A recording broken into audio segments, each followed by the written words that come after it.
Hello, my dear friends. Welcome to the East-West Show. Jack Chow is my name. East-West is the show. For years, this has been a platform when we try every bit we can to bring information to my audiences who I believe deserve the best knowledge.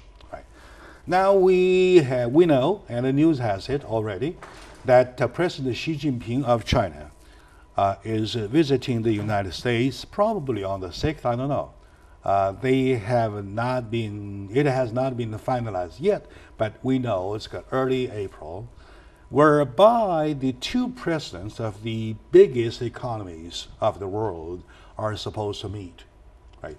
And then there are lots of expectations, anticipations, even speculations, talking about when they sit together face to face. Of course, to President Xi Jinping is not the first time visiting the United States, but to Donald Trump, ever since his presidency, that is his first time. So, sounds like something very significant. So, today, joining me in talking about the expectations is my good friend, Dr. Rong Yue. He is an environmental program manager for California EPA. Environmental Control Agency. It's a big organization, it's a big name, and of course, my friend Rong Yue, Dr. Rong Yue, is big too. All right, welcome to the show, big guy. Thank you, Jack. Thank you. Glad to be back. Long time no see. A long time no see. Yes, this is exactly a long time no see. The news has it that President Xi Jinping of China probably would arrive on the 6th, on and about the 6th. And then they will meet at one of his, Donald Trump's kind of a ranch. I don't know. So which one, we don't know, right? So they're supposed to talk. And along with President Xi Jinping, he's got a huge delegation. Needless to say, there's lots of business needs to be talking about. How do you look at the incoming visit, please? As an overall picture, the general picture. I think people pay a lot of attention. This visit is a very big news. How they're going to talk about the business, we don't know. People are watching. I hope President Xi Jinping will offer a the wine to Donald Trump, okay, to get a good relationship personally. Right. So then multi started with a multi. Yes, so they can do business together. And what will Donald do? I don't know. Okay. Very good. He did offer a Japanese prime minister to play golf, and I'm not sure Xi Jinping, maybe they can do something else. I see. Very good. And of course, the more being talked about is that what China and the U.S. can do. We do all know that there are differences, huge differences in systems, differences in concept, differences in value, whatsoever, okay? And yet, there are common grounds. By philosophy, though, I know that you are not a philosopher, I'm not a philosopher either, yet there is a philosophy involved. How do you see in between differences and the common grounds? Which is more important? Well, both are important. The new president, of course, Donald Trump, has a pretty strong personality. U.S. Got a new administration, new leaders, so I think the world has to adjust based on his personality or based on his policy, and where people are watching, because he's in office not 100 days yet, right? So he's been in office for January, little more than 70 days. Yeah, that's right. Yeah. So people are still watching. So most people say the first 100 days will show something, and you can see what kind of president he is. So still watching. I'm pretty sure Chinese delegation is also doing the same thing. Of course, there's always good thing to come together, and they can talk, they can be friends. So that's why I mentioned should offer some wine or something. So to start with, this president come in, and it's very like the mainstream media describes, this is a very divided country. So a lot of people say he's good, a lot of people say he's bad. So it's a very different opinion. So what he has done is, I think, good or bad. And the impressive part is he lived up to his campaign promise. And whatever he said during the campaign, he has done something. Yeah, okay, all right. But because of he has no political experience, he didn't know how to operate politically. Therefore, so far, he's not really get any upper hand. And his major issues are like this. The first one is immigration, right? Immigration, yeah. The second one, and he mentioned, will be a tax reform. Then there is Obamacare. Obamacare, they're doing. Then there is, they call it the skinny budget. So he wants to do some reform for the government system. And there are some others. Of course, trade deficit is another important thing on his tab. So in terms of dealing with China, I think the trade become a major issue, because all the Obamacares, all the immigration, these things are really their internal things. So far, he is not getting his way. That's a pretty interesting political things in U.S. Yeah, you're all right. Yeah, yes. It probably gives us the situation that of his in, whereby he, failed with Obamacare overturn, right? Because they never voted, right? And he drew back, right? And number two, the wall money has been held, no money over the wall, unless the other countries such as quote unquote Mexico pays, so the Congress would not give the money, right? And then the tax reform, which has not happened yet. So now he tried so hard to keep his campaign promises, and yet he's having difficult times to carry on them. Yes. Right. Another thing is that immigrant ban for the 6 countries. The travel ban. Still not implemented. The travel ban been denied, and it is shaped, reshaped, and reshaped, and version after version after version, and there's still no pass, right? So altogether, he is in lots of trouble. That his only way out is that, it looks to me, it gives a historical moment when he has to go desperately to promote international trade. Right? If he could succeed there, people start to see, oh yeah, good, there he goes, something like that. Is that the moment that China chooses to kick in? Maybe. So I think that's a good opportunity, because trade deficit, I think, according to our president, Donald Trump, and we have too much a deficit with other countries in trade. So he wants to sort of balance a little bit. But so far, he's not doing very well, because he's withdrawing from TPP, Trans-Pacific Partnership. Right? Yes. So it's a lot of people saying that's a bad idea, but anyway, he withdrew. So that anything remaining, I think what we're seeing is he's trying to have individual countries have a trade agreement. One by one. That's right. So of course, China is the biggest trade partner, and he needs to start with China first. So I think that might be the opportunity for both countries. Well, after all, he might not be wrong, because you're talking about, with the TPP, you're talking about overall the ring of trade, right? Now you want to do bilateral, like say China, Japan, whoever, right? One by one, that could probably make more sense than you do a circle. Now, between China and the United States, I believe the trade deficit is so great that it causes everybody a headache, right? And yet, if you are talking about, I have an idea, right?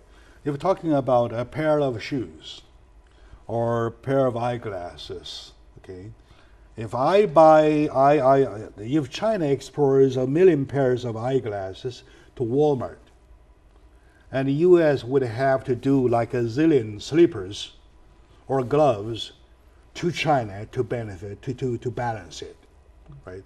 So what if now that China asks for, could we get some high-tech items, right?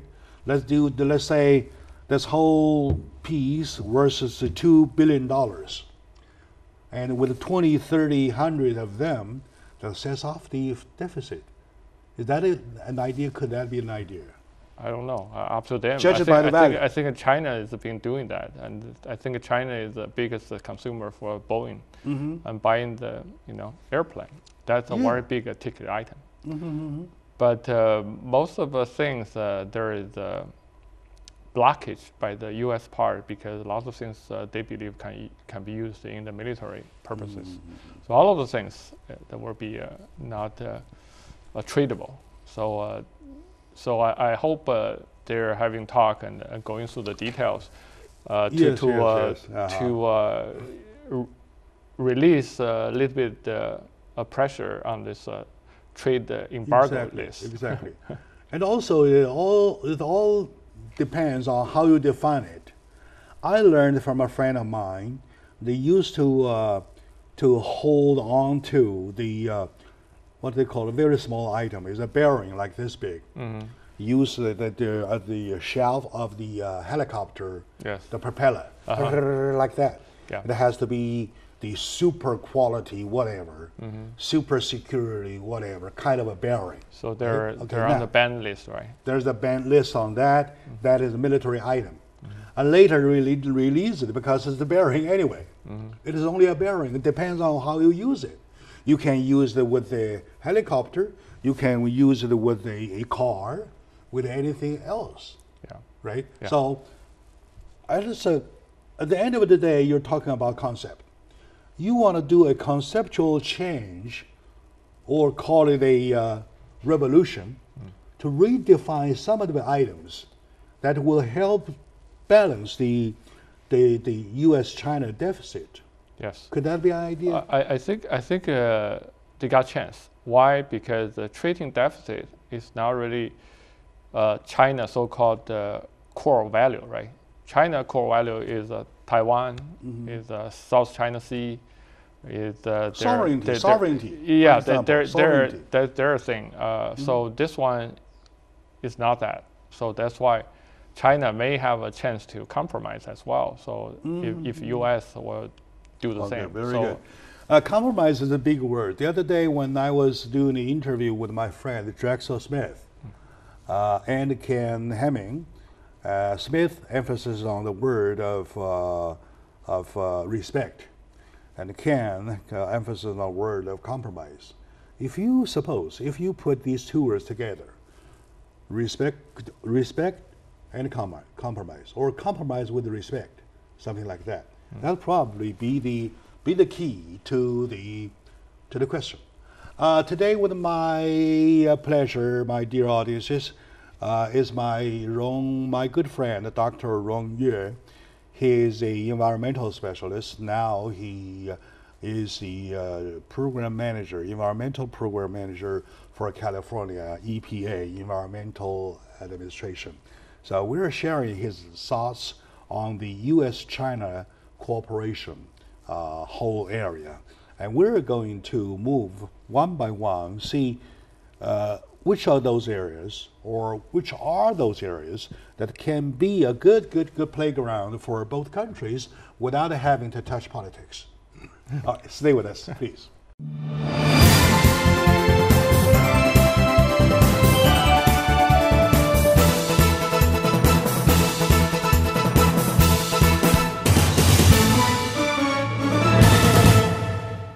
Hello, dear folks. Welcome back to the show. My dear fellow Americans, welcome back to the show. Jack Xiao on the East-West Show. Today, we are talking about the incoming visit by Xi Jinping, President of China, whereby he's going to meet with the President of the United States, Donald Trump.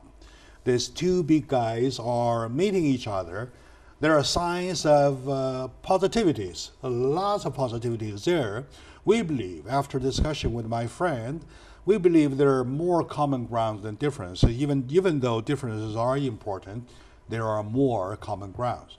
Joining me today is my good friend Rong Yue, once again, a environmental program, special program list manager, and he works for the California EPA Environmental Agency. Okay, now, administration or agency? Agency. Agency, okay, good, very good. Now, back to the point of between the two words, between respect and compromises, which do you weigh more? Depends. Depends on how they start talking. Mm-hmm. Respect, you have to earn it. I think the compromise, you have to face it to a certain point, and both will come in. United States probably they're big. They're leaders of many areas. Mm-hmm. China, of course, is rising. They're chasing up. Mm-hmm. Many people describe this kind of race called, we'll have an old story on this rabbits racing with turtles. Okay, yeah. Well, so racing with turtles. Yeah, U.S. Running fast, but you sort of too proud of themselves. But probably take a break because the two parties will fight a lot. Yeah, then the turtles just very slowly, just move it up.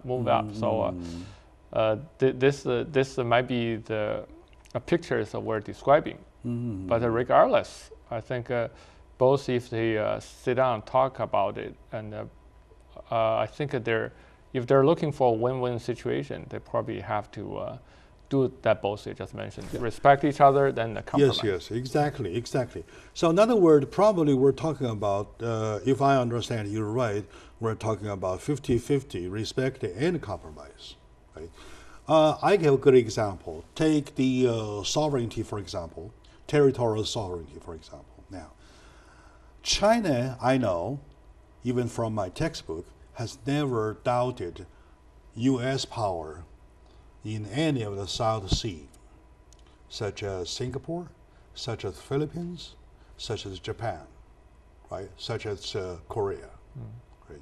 China never has doubted. That's not your territory. That's not your water. Never said anything, right? Why would the U.S. just argue or bargain with the South China Sea, with a few islands that China is making? It's your own water. Go ahead, do whatever you want, okay? And I just take care of things in my backyard, and you do yours. This is a word called respect. And on the same subject, you have to compromise. When I used to argue, now I compromise to a point I'm not arguing. So, am I right or am I not right? Mm-hmm. Yeah, I agree with you. China is rising, and the U.S. They moved their focus back to Asia, right? That's from the Obama administration. They what's the right term? They rebalance in China, in Asia, rebalancing in Asia. So that really means they put some of their focus back to Asia. I'm not necessarily promoting China being the international cop. But what I'm trying to say is that if you look at 100 years back, it was UK, right? It was a British, world of British. Yeah. And then the last century of a world of the United States. Well, it wouldn't surprise me if the coming 100 years that there comes another player. I'm not surprised, provided China wants it or doesn't want it. China may not want it, right? Somebody else may want it. It's okay with me. Whoever plays as the player, though, I want to make sure that I get benefit because I'm the people. Am I right? So do I have the very simplest request? Good. So what else area do you think China and the United States and China can also put hands together for? Well, we start with trade, right? Then I think scientific areas. We have scientific areas. Yes, okay. They can be collaborate because science has no boundary, right? Yeah. Science has no country borders. So that areas, of course, both countries can collaborate. But in the last year or so, or maybe last 4 or 5 years, the U.S. is very sensitive to that high tech in the computer, in the aerospace, for example, and making the rock or going to the space. Those sensitive areas, and the U.S. is very nervous about sharing the information. But other than those areas, I think many other areas, including environmental pollution, environmental cleanup areas that can be collaborate. It is by the same philosophy to me as you respect others' sovereignty. You say, okay, now you believe that you have the supreme technology in aerospace, right? Or in space technology, for example. Except China closes its own door, work on its own, they can do nothing. Because you want to buy, they don't sell, right? And you want to learn, they don't teach you. And you got to close your doors, do your own research, and find out what to do. That's one thing. Now, that doesn't mean 100% of the whole area needs to be put on a shelf doing nothing. When, especially at the time, when the trade deficit is kind of a deal going like this, right? Yes. And here's something item, okay, we can sell this for 100 million, right? Something like that.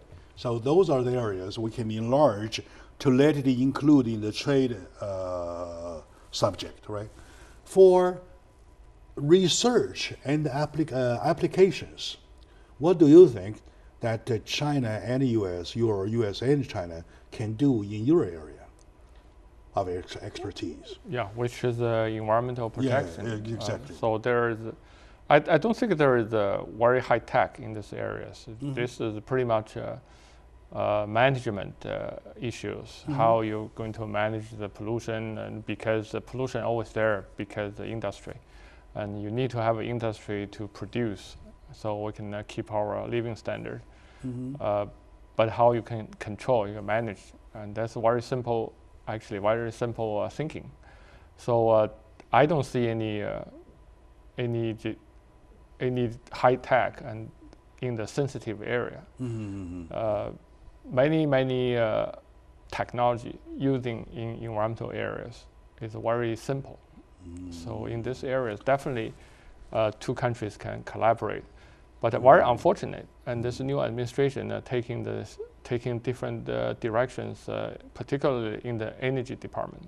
Energy, yes. That's right. They are probably not going to participate the Paris Treaty. They probably are going to put this coal as energy as part of U.S. energy, which I think most of the developed country try to get rid of because of air pollution. So I think if China want to compete with the U.S. and that they can develop clean energy, recyclable energy, those kinds of green energy they call it. They can come to compete. So U.S. Right now is one step back. China is doing a lot of solar energies. Yes. Right? And there are solar panels are being sold everywhere on the global earth. Including U.S. Including U.S., right? Okay. Yes. Now, why would the U.S. do something to China by applying its own technology, right? Its own product, whatever, to overcome, to cover whole China? Because you got to understand that you have 1.3 billion people. That's a lot. That's a big market. Yes. So what do you think U.S. can do in the same manner like China is selling its solar panels? Well, U.S. have been import to very high-tech things to China actually in the last decade. Anything to recommend? Apple product is a very good example, and they're selling good there. Okay. And also, I mentioned earlier the aircraft. This aircraft. The Boeing is probably China their biggest customer right now.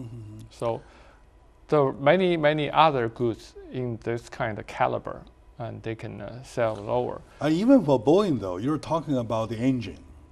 No, I'm talking about the whole thing. I think they deliver the airplane. I think China has purchased. China can do a pretty good airplane themselves. They're talking about the engine. Just come up.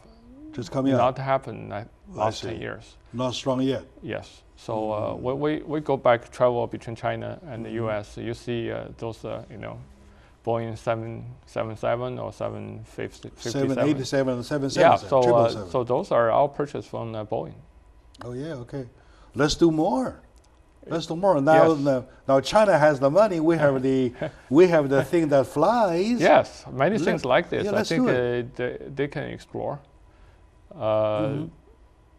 Just sometimes the politics is on the way, and they feel like, particularly the new president, they feel like China steal all of U.S. job, which is many people think is not true. On the contrary.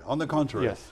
If he enlarges the order of, if China enlarges the order of those Boeings, right, and then the manufacturers of Boeings that has more job positions to hire. Yes. Right. And so those are crazy jobs. Those are high-skilled jobs. And it's a high-skilled local job. It's even better. Right.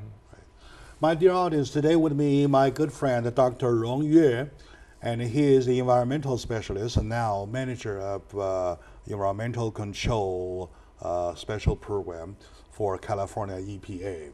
He is joining me here to shed light on the issue of the issue of U.S.-China cooperation. It's all in the highlight of the incoming visit by Mr. Xi Jinping of China, President of China, and their meeting of each other, Chinese President and the United States President. While they are there, why don't we make them do something? Because we're the taxpayers, the proud taxpayers who has no money. Okay. Anyway, so let's take a short break. When we come back, we'll continue fighting.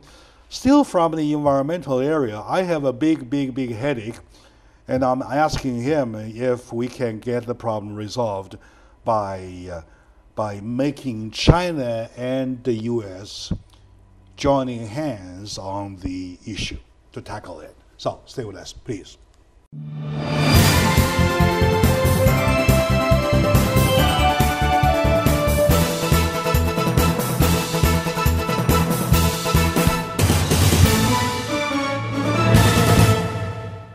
Hello, my dear friends, my dear fellow Americans. Welcome back to the discussion about U.S. and China.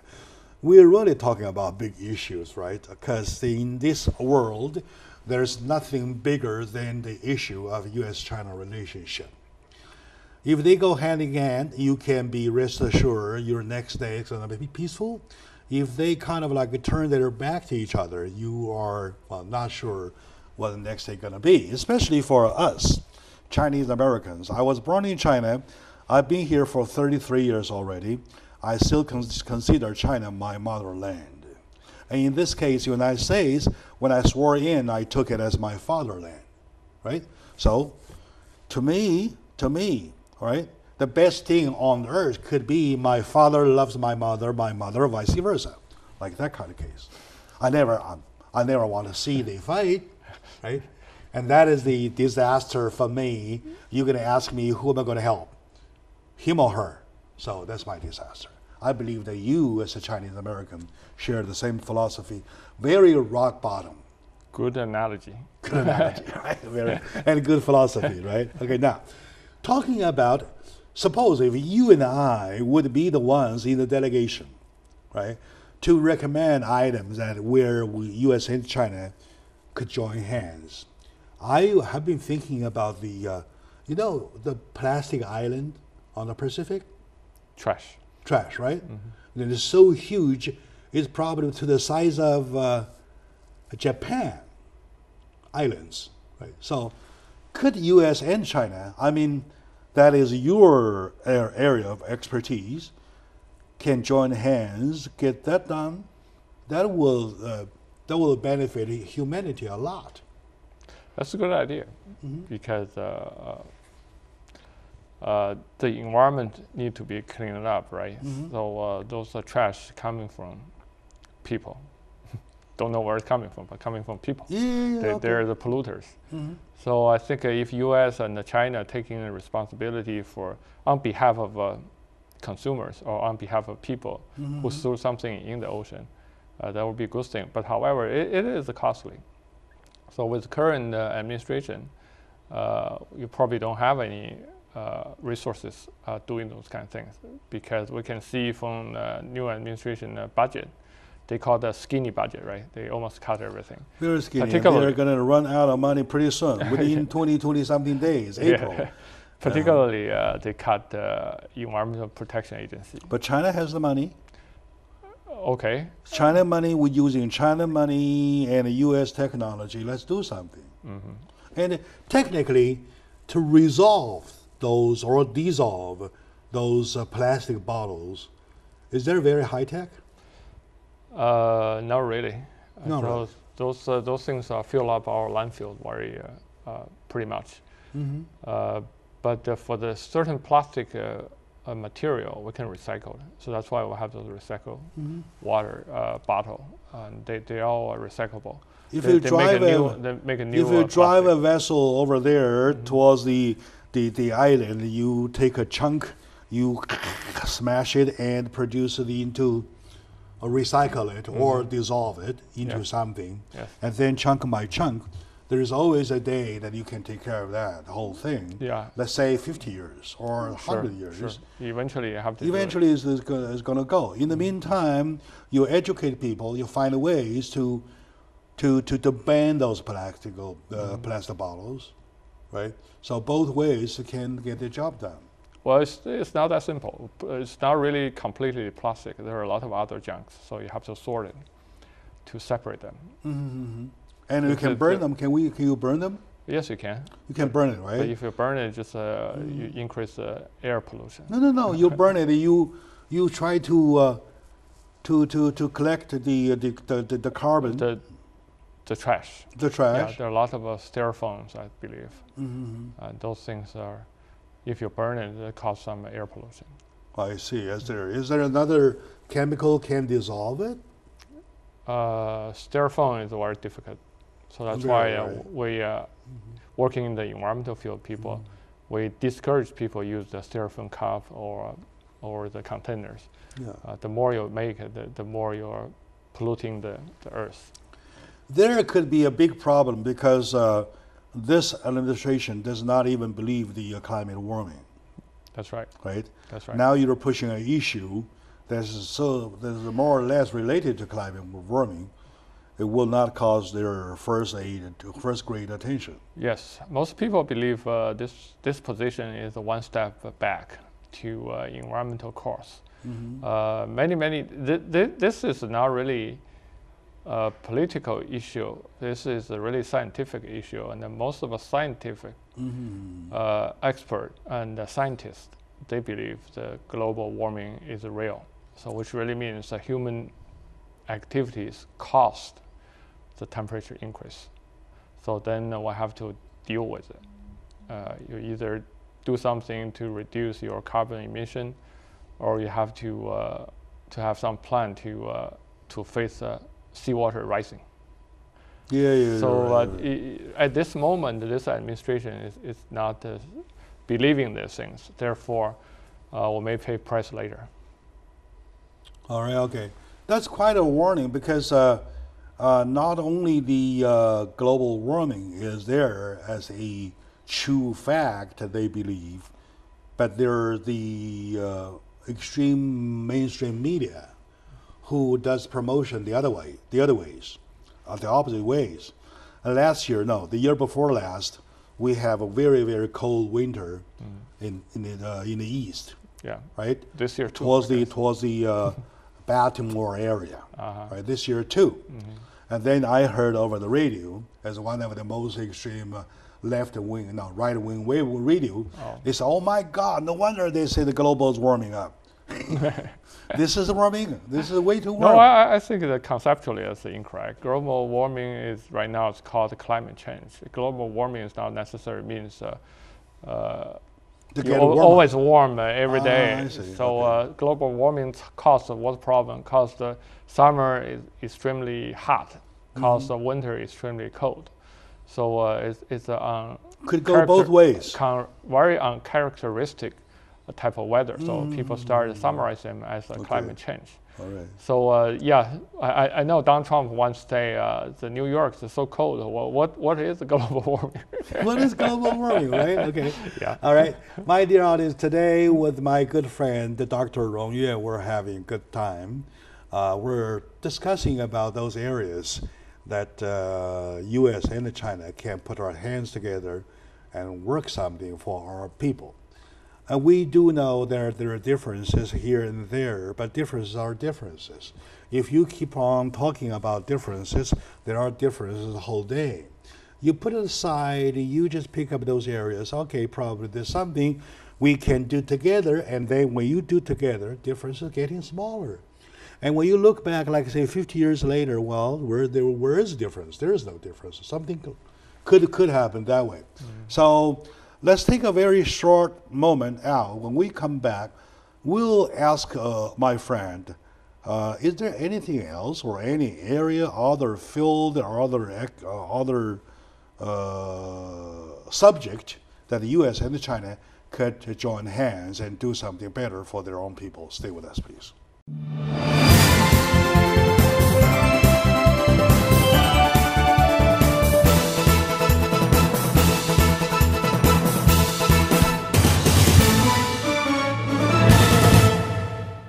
Hello, my dear audience, lovely ladies and gentlemen. Welcome back to the show, Jack Chow. With lots of pride, I do this, and this is almost a classroom that I feel like I'm going back to school, because every day I'm touching a new subject. Well, believe it or not, I kind of like, I'm earning my postdoctoral degree now, because I'm getting all kinds of classes. Okay, very good.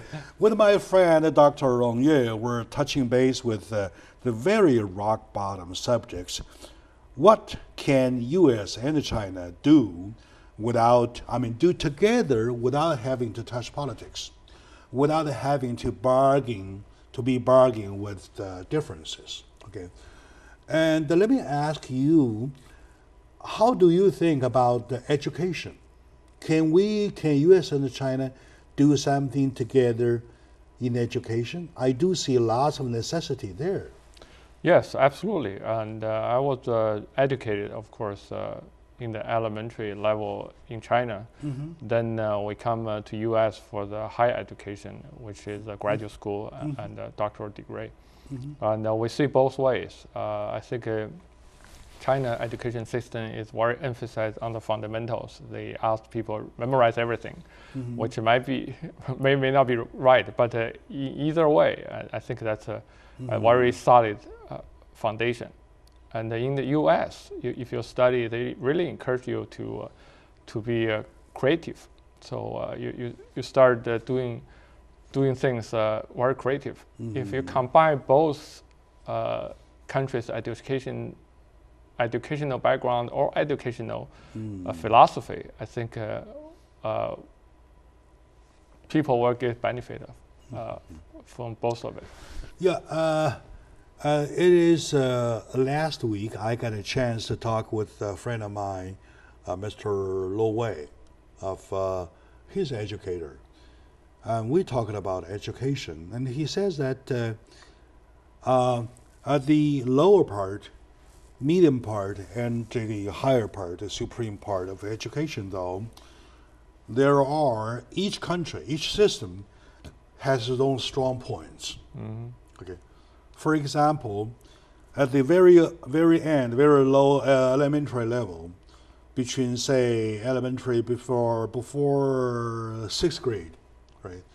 You're talking about the Chinese system try to push you to keep everything by heart. And the US system try to encourage you to be as creative as possible while you are still so young that you can dream. Right? Yes. And combining them, you will make a new product. That's exactly what my friend Lo is doing. He's putting up a school in China using a curriculum system that combines both. And I, last summer, had an opportunity, interviewed 4 of the students taught by that kind of curriculum. And I do see they are different boys and different girls. Oh, really? Yeah. Oh, very good. So they do very well. They do very well. You know, from the people, okay, my colleagues say this, I think that's correct. I think why U.S. is taking lead right now. They're doing better than China. This education is a major part of it, because that's how depend on what kind of people you produce from your school, right? In the future, there will be very important person contributing to the society. To be good, to be a leader, and you need to have a 3. Especially you want to be a creative, create a lot of things. So you need to have a 3 aspect of it. First one is the curiosity. Curiosity, okay. Yeah, that's right. The second one is imagination. You have to think what I can create. Okay. And third one, most important, I think most of Chinese people do not have. That's called critical thinking. You really, thinking. Yes, you really want to go backward to think about people are doing, as a regular. Maybe they're not right. So maybe what I'm thinking is right. So in that kind of a thinking, so that's create a lot of inventors, the people who can create new things. Exactly, yeah, yes. So I think curiosity is easier to produce from, start from kids, and from the elderly as well. They always, some people always curious. Imagination is not that hard. I think you should be putting this kind of environment. I think the critical thinking is very lacking for the people in China. So that's why a lot of kids have been sent to U.S. for the higher education. I think that's a very good thing. It is very logical, because when you were taught in a way that you know nothing but to memorize things, keep things by heart, you have no room of your own thinking. Yes. Right? Yes. And you can go on and on and on. Yeah, teacher always that right. occupies your mind. Your mind kind of like stuffed in with all the stuff, yes. And there is no room for your own creation.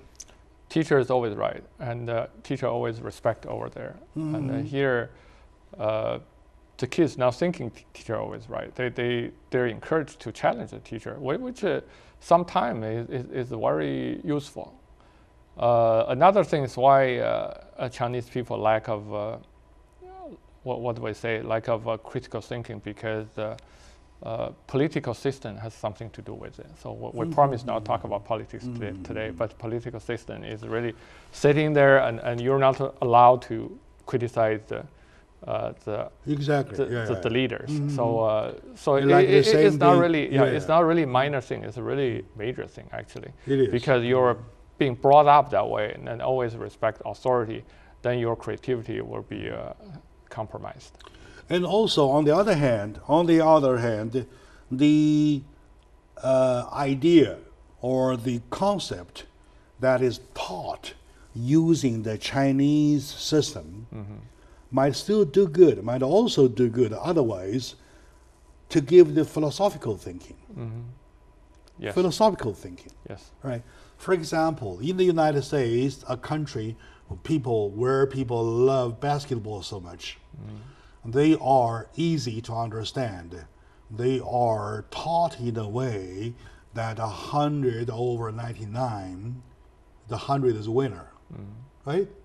And a 99 over 97, 99 is the winner. So they're judging winning by seeing the scores. Well, the score tells them who won. Yes. Right. As a matter of fact, if we go deeper, the team who just lost might have something that you just exactly need. Sometimes you really got to learn to the loser. Yes. Yes. Right. So conceptually, it is right, but philosophically, it is wrong.